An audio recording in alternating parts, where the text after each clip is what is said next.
So you had problems picking me up today, right? And you couldn't recognize me. You was like, hey, Yeah, you had on green. Right, I had on green today.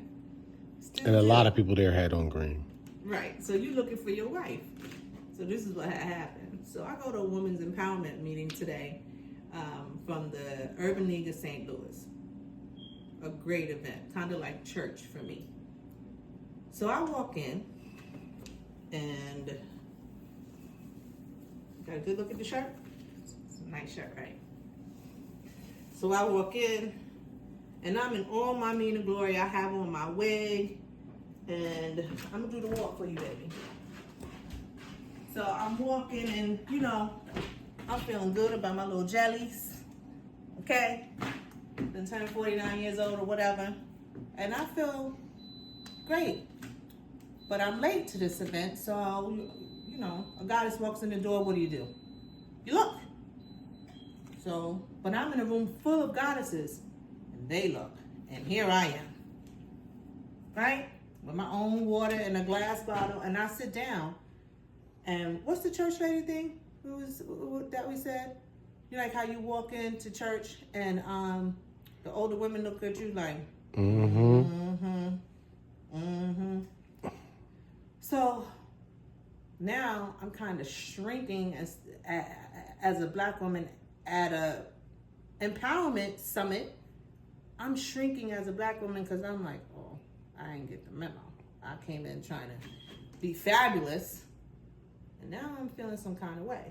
But then I look around, and I see Miss Daniels got her red shirt on. This one got her red shirt on.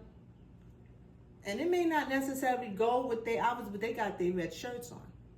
And then what solidified it for me was I see Miss Teresa, the pastor, with her red shirt on.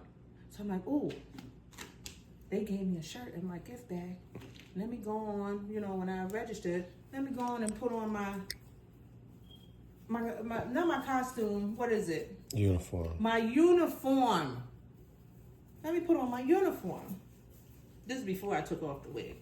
I put on my uniform and I feel perfect. I feel snug. I feel comfortable. I felt like I was in the right place. And the summit goes and the summit goes and the summit goes, and we get towards the end of the summit and I keep wanting to get up. Something's holding me in my seat. It was a good thing because all the other questions people were asking were my questions. I said, damn. And then the doctors get up, and clearly I needed to be listening rather than talking. At the end of the ceremony, as Mrs. Daniels gets ready to give her goodbye speech, my feet bring me to a standing position. Because 5 minutes before that, this black girl walks in. She's young and she's bald. And she got a beautiful little girl on her arm. And she comes and she sits down, and in that moment I realized I needed to stand up because she came in bald. I almost missed the event because my wig wasn't laid down correctly. So as I'm standing there, and Miss Daniel gives me permission to speak because the event is about to shut down. She asked me to be quick, and in that moment, I don't remember what I said other than, I don't know what I'm going to say. I remember saying that. I remember saying I have stage 4 breast cancer, and then I started to crumble. And I remember hearing clapping, and I sat down in my seat, and then I'm covered in this love of black women. And as they're coming over, I pull my wig off because I didn't feel the need to be. How can I be empowered if I'm there representing something that I'm not? I wasn't comfortable. I didn't get my husband to shave my head down so my shaved head could look right. The glue wasn't laying right. In that moment, I felt like I had on the wrong outfit.